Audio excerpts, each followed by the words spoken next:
Hello students, myself Vikas Kumar Sahu, Assistant Professor in Bharati College of Pharmacy, Chandkuri Dur. Today we will discuss about health education and community pharmacy, which is related to the diploma first year, first topic. And first of all discuss what is the health. Health is nothing but it is the state of to complete physical, mental, social well-being and not the merely the absence of disease.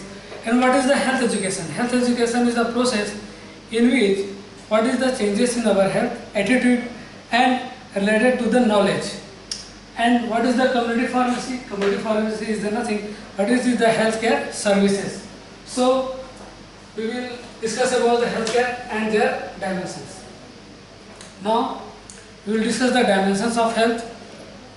There are the 4 types of dimensions of health.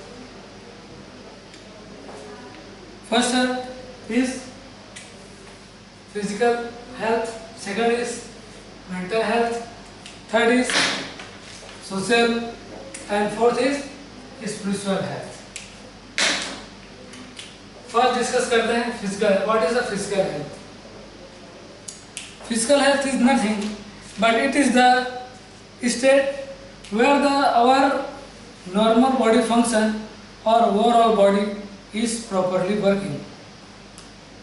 इसका मतलब यह है कि हम अच्छा health किसको indicate कर सकते हैं, किसको डिफाइन कर सकते हैं, मतलब वो फिजिकली, मेंटली, सोशली, स्पिरिचुअली तरीके से कंप्लीट अच्छा हो और उसमें किसी भी प्रकार का त्रुटियां ना हो. सबसे पहले डिस्कस करते हैं फिजिकल हेल्थ. फिजिकल हेल्थ वह हेल्थ होता है जिसमें हमारे बॉडी के सभी ऑर्गन अच्छे से काम करे और उसके साथ साथ हमारा बॉडी अच्छे से काम करे physically. That is called the physical health. Second one is mental. That is the state in which how we will adjust with our society. मतलब हम अपने सोसाइटी के साथ हमारा मानसिकता क्या है, उसमें हम किस प्रकार से एडजस्ट कर सकते हैं, है ना. जैसे कोई साधारण व्यक्ति है जो रेगुलर सोसाइटी में उठता बैठता है, वहाँ के लोगों से बात करता है ना, तो एक सामाजिक प्राणी, मतलब his good health physical with mental, है ना, तो वह एक अच्छा हेल्थी आदमी जो सामाजिक आदमी इसको कह सकते हैं. Third one is social. और जो मेंटली जो सोशल एडजस्टमेंट करेगा सोसाइटी के साथ, वही है social health, social good health, जो कि अपने आसपास के जितने भी समाज हैं, लोग बाग हैं, उनसे अच्छे से बात करना, अच्छे से बिहेव करना. और सबसे बड़ी बात कि अपने आप में सेटिस्फाइड होना कि वह मेंटली प्रिपेयर है, सोशली प्रिपेयर्ड है और स्पिरिचुअली भी प्रिपेयर्ड है. स्पिरिचुअली में अध्यात्म की ओर जाते हैं. अध्यात्म की ओर जाते हैं जिसमें यह कहा जाता है कि spirituality is refer the part of the individual which is the risk out of the stress of the meaning the purpose of life. What is the purpose of life, मतलब हमारा जीने का उद्देश्य क्या है, हम क्यों आए हैं. आध्यात्मिक के बारे में डिस्क्राइब करना बहुत ही कम समय में नामुमकिन है, लेकिन फिर भी हम इसको सोशल और मेंटल से रिलेटेड करके आध्यात्मिक, जो कि एक पावर के बारे में, जो कि अनसीन पावर है, उसके बारे में हम उस पर विश्वास करते हैं, उसके जो भी रिकमेंडेशन रहते हैं, जो भी रूल्स रहते हैं उसको फॉलो करते हैं. ये स्पिरिचुअल के अंतर्गत आता है. और यहाँ पे मेंटल को हम लोग और 2 पार्ट में डिवाइड कर सकते हैं, जिसमें से है सेल्फ सेटिस्फेक्शन. इसमें यह होता है कि आप खुद अपने आप को यह सोचे कि आप सेल्फ सेटिस्फाइड हैं कि नहीं है, आपका शरीर सेल्फ सेटिस्फाइड है कि नहीं है, ये आपके दिमाग में होना चाहिए, है ना. दूसरा है एडजस्टमेंट.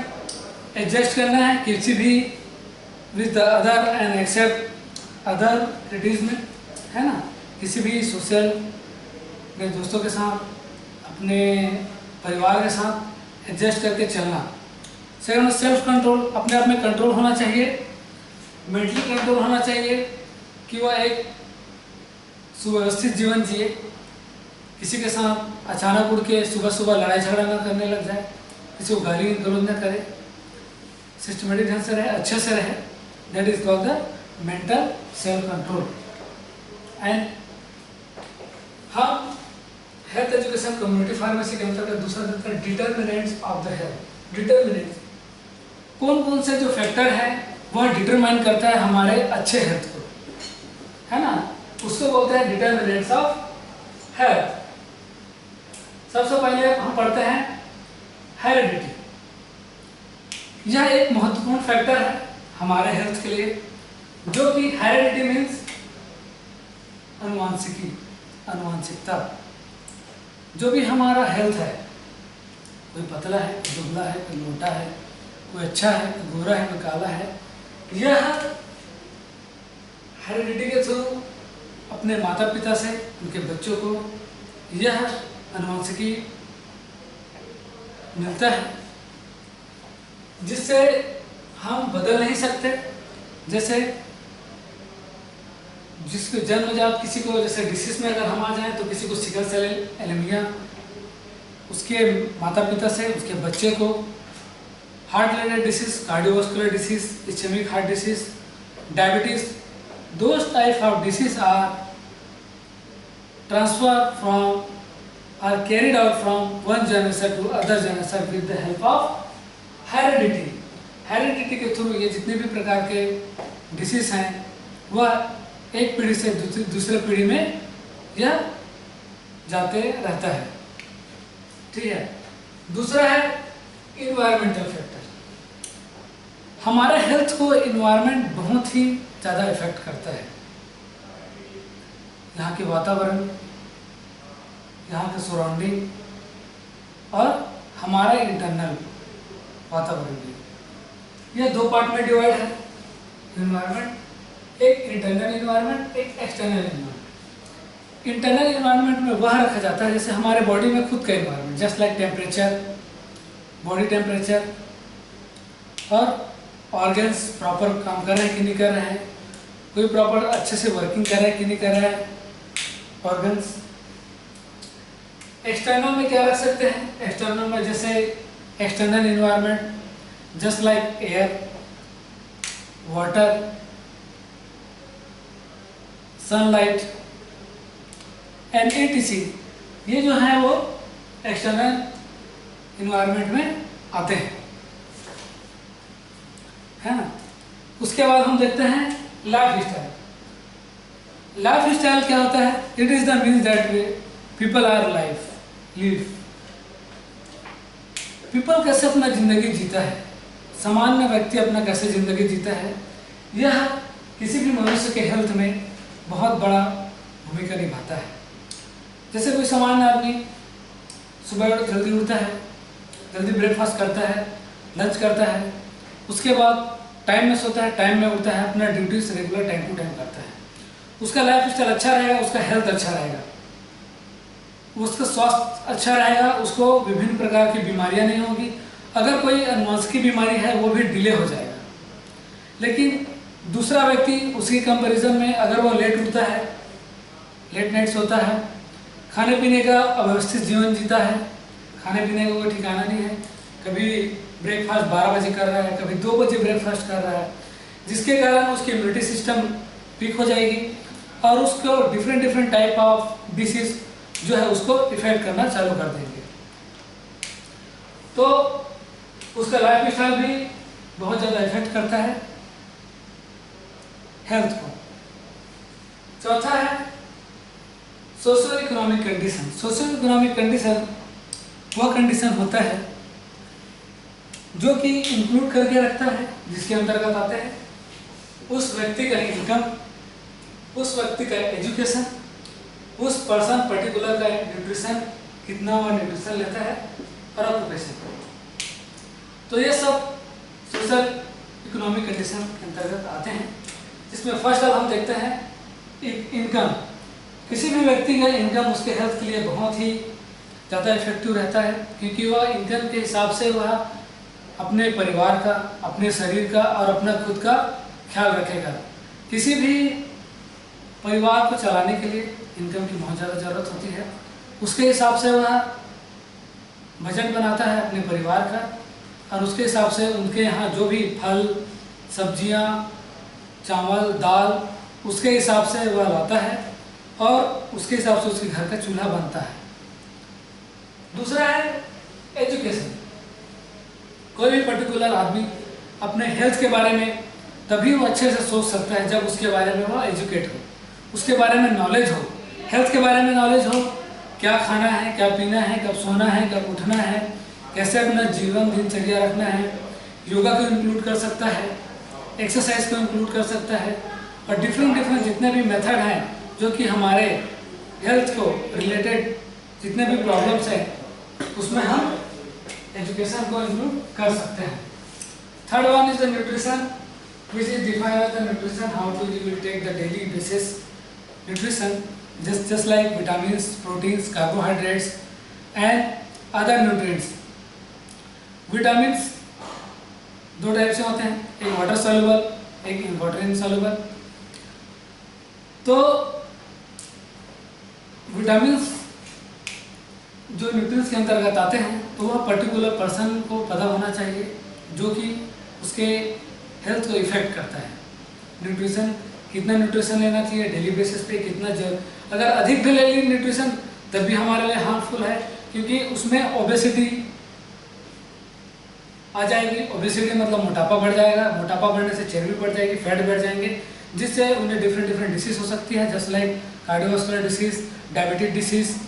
और कमी हो सकती है तो मालन्यूट्रिशन मतलब उसके प्रोटीन विटामिन की कमी से होने वाले डिसीज, जस्ट लाइक क्योस्केरकर, मरसमस, ये सब डिसीज उसको हावी हो जाएंगी न्यूट्रिशन की कमी के कारण, जिससे उसके बॉडी में अच्छे से ग्रोथ नहीं हो पाएगा, उसका जो सर है वो ज़्यादा डेवलप करेगा, हाथ पैर कम डेवलपमेंट हो जाएगा, पेट जो है वो बाहर निकल जाएंगे, और बहुत भिन्न प्रकार की जो डिसीज हैं वो भी उसको इफेक्ट कर सकता है।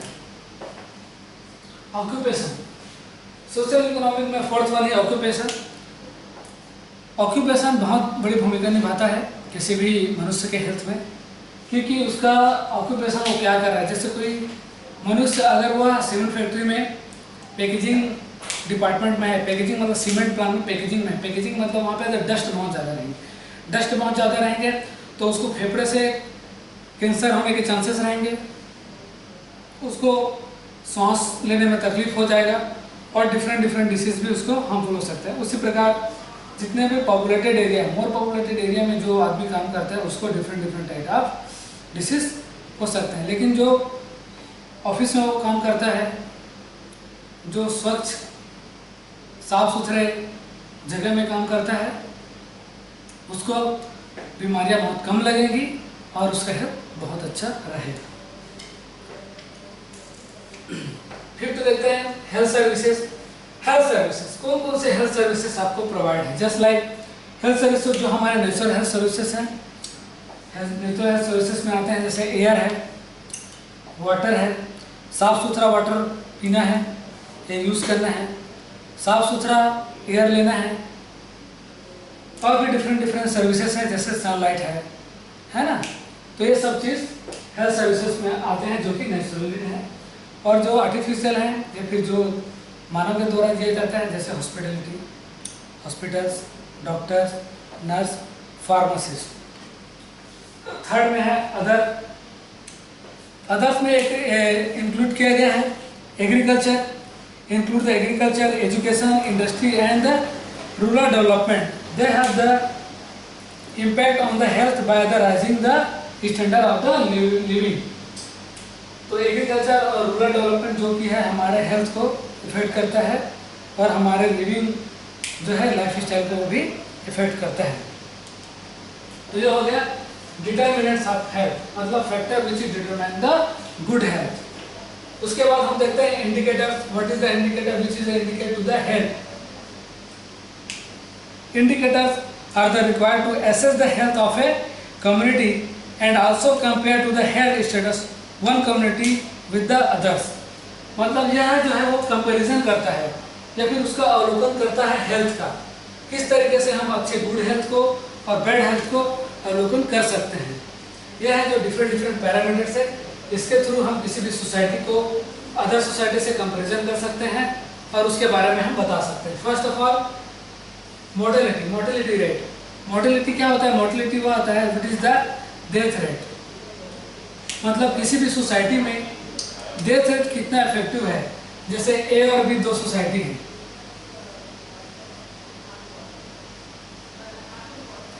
तो ए सोसाइटी में जो मॉर्बिडिटी रेट है वो बहुत कम है और बी सोसाइटी में मॉर्बिडिटी रेट जो बहुत ज़्यादा है। तो मोर्टेलिटी रेट इफेक्टिव रहता है, इसके कारण जो ए सोसाइटी है उसमें मोर्टेलिटी रेट बहुत कम है, लेकिन जो बी सोसाइटी है उसमें मोर्टेलिटी रेट बहुत बढ़ गया है। इससे हम यह इंडिकेट कर सकते हैं कि यह जो ए सोसाइटी है उसके जो रहने वाले जो पीपल्स हैं उसका मोर्टेलिटी रेट कम है। क्यों? ड्यू टू द अच्छा हेल्थ है। मोर्टेलिटी रेट मतलब डेथ रेट बहुत कम हो रहा है क्योंकि उसका स्वास्थ्य अच्छा है, वो अच्छा खाना पीना है, स्वास्थ्य साफ सफाई की जगह में रह रहे हैं। दूसरा बी जो है उससे मोर्टेलिटी रेट बढ़ा हुआ है। मोर्टेलिटी रेट बढ़ा है इसका मतलब यह है कि वहाँ पर ये डिसीज और जो अनकन्वीनियंट लाइफ स्टाइल है वह बढ़ चुका है, जिसके कारण मोर्टेलिटी रेट मतलब मृत्यु दर जो है वह बहुत ज़्यादा है। ड्यू टू द वाटर जो यूज़ कर रहे हैं वो साफ नहीं होगा, एयर पोल्यूशन हो सकता है और वहाँ पर विभिन्न प्रकार के भी पॉल्यूटेड इफेक्ट हो सकते हैं जो कि इफेक्ट करते हैं मोर्टेलिटी रेट को। दूसरा है इंडिकेटर्स ऑफ हेल्थ में मॉर्बिडिटी। मॉर्बिडिटी क्या होता है? मॉर्बिडिटी कुछ नहीं होता, मॉर्बिडिटी है जो it is the rate of hospitalisation. Hospitalisation मतलब वहाँ के लोग कितने लोग जो ए सोसाइटी और बी सोसाइटी हैं वहाँ के लोग कितना हॉस्पिटलाइज हो रहे हैं। हॉस्पिटलाइज मतलब तबीयत खराब होना, डिसीज होना, वह उसको कितना इफेक्ट करता है। जैसे ये सोसाइटी है वहाँ पे मोर्टेलिटी रेट जो है वह कम है। क्यों? क्योंकि वहाँ पे शिक्षित लोग हैं, एजुकेटेड लोग हैं और वहाँ पे साफ सुथरा पानी यूज़ कर रहे हैं, है ना, दूसरों को एजुकेट कर रहे हैं और फल सब्जियाँ खा रहे हैं, जिससे क्या होगा उसका जो मोर्टेलिटी रेट है, हॉस्पिटलाइजेशन रेट मतलब हॉस्पिटल में जो एडमिट होने का रेट है वह बहुत कम है as compared to the B society. Okay, तो यह भी इंडिकेट करता है कि कौन सा सोसाइटी का हेल्थ अच्छा है या कौन सा सोसाइटी का हेल्थ जो है वह खराब है। डिसेबिलिटी का मतलब यह होता है कि या तो प्रॉपर वर्क नहीं करना या फिर कोई भी अपना जो बॉडी है उसका अच्छे से इस्तेमाल नहीं कर पाना या फिर कोई भी सोसाइटी किसी भी काम को अच्छे से नहीं कर पाता। जैसे ए सोसाइटी के लोग की डिसेबिलिटी रेट बहुत कम है। क्यों? क्योंकि वहाँ पे जो लोग हैं वो एजुकेटेड हैं, अपने काम के प्रति जागरूक हैं